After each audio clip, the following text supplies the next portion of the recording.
When you run out of space, you have two choices: complain or create. My decision started with a single thought: what if I could build my own backyard studio right here from the ground up? No contractors, no prefab kits. Just design, determination, and a bit of open soil behind the house. The vision was simple: a quiet, creative space, part workshop, part recording room, part escape from the noise inside the main house. The reality?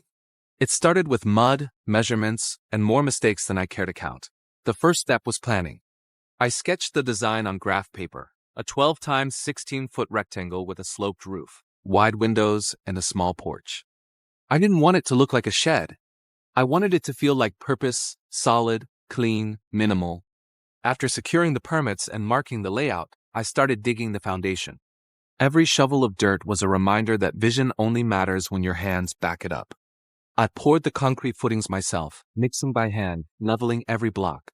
It was slow, methodical, and brutally honest work. The first morning after the foundation cured, I stood there with coffee in hand, staring at the clean rectangle of possibility. That moment, when nothing is built yet, but everything exists in your mind, is the real start of every project. The framing came next. I cut the lumber, measured twice, and raised the first wall with help from gravity and a prayer. The frame went up over several long weekends: walls, roof trusses, and bracing. When the skeleton finally stood, the space began to speak. You could walk through and feel the rooms forming: this corner for tools, that wall for the desk, that window for light. Sheathing, insulation, and wiring followed. Each step had its own rhythm: the thud of the nail gun, the hum of the drill, the smell of fresh timber. I learned fast that precision matters less than persistence. Sometimes the board doesn't fit, sometimes your level betrays you. You fix it and keep moving. For insulation, I used rock wool, dense, sound-absorbing, perfect for a studio. Then I ran electrical lines through the studs, careful to plan for future gear, outlets at desk height, hidden cable channels, a breaker that could handle heavy load. The first time I flipped that switch and the lights came on, it felt like magic.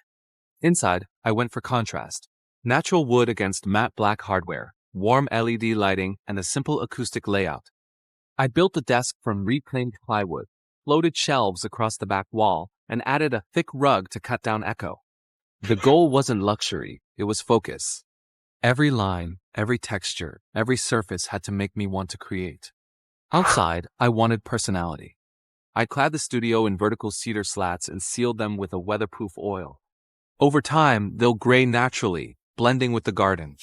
The roof was corrugated steel, slightly sloped to shed rain into a collection barrel. On one side, I built a small porch with string lights overhead, the perfect spot for coffee before diving into work. As the build neared completion, the small details brought it to life. I hung a sliding barn door, mounted a wall clock, installed hidden LED strips along the ceiling line. Those little choices, the lighting, the smell of cedar, the texture of unfinished wood, turned the studio from a project into a place. The first day I moved my tools inside, I noticed something strange. Silence. Not the dull, heavy kind, the calm, purposeful silence that comes from building a space designed for thought. Outside, birds. Inside, clarity. It felt like the room itself was ready to collaborate. That night, I kept the lights on late. I sat at the desk I built, in the studio I built, on land I owned, and realized what this project really meant. It wasn't about saving money or showing off craftsmanship. It was about ownership, of space, of time, of focus. When you build something from scratch, you build more than walls. You build discipline. There were setbacks, of course: warped boards, a leaky joint, and one spectacular afternoon where I dropped a full can of paint on my shoe. But every mistake left a mark that made the place more personal. Perfection was never the goal. Connection was. Weeks later, when I finally sealed the door and switched off the lights, I walked away and looked back at the glowing windows. The studio stood quietly against the dark, small, self-contained, alive. And I realized something simple but powerful. Creativity doesn't need more room. It needs more intention. If you've got even a corner of a backyard, start imagining. That patch of dirt could become your workshop, your art space, your sanctuary. You don't need permission to create. You just need to begin.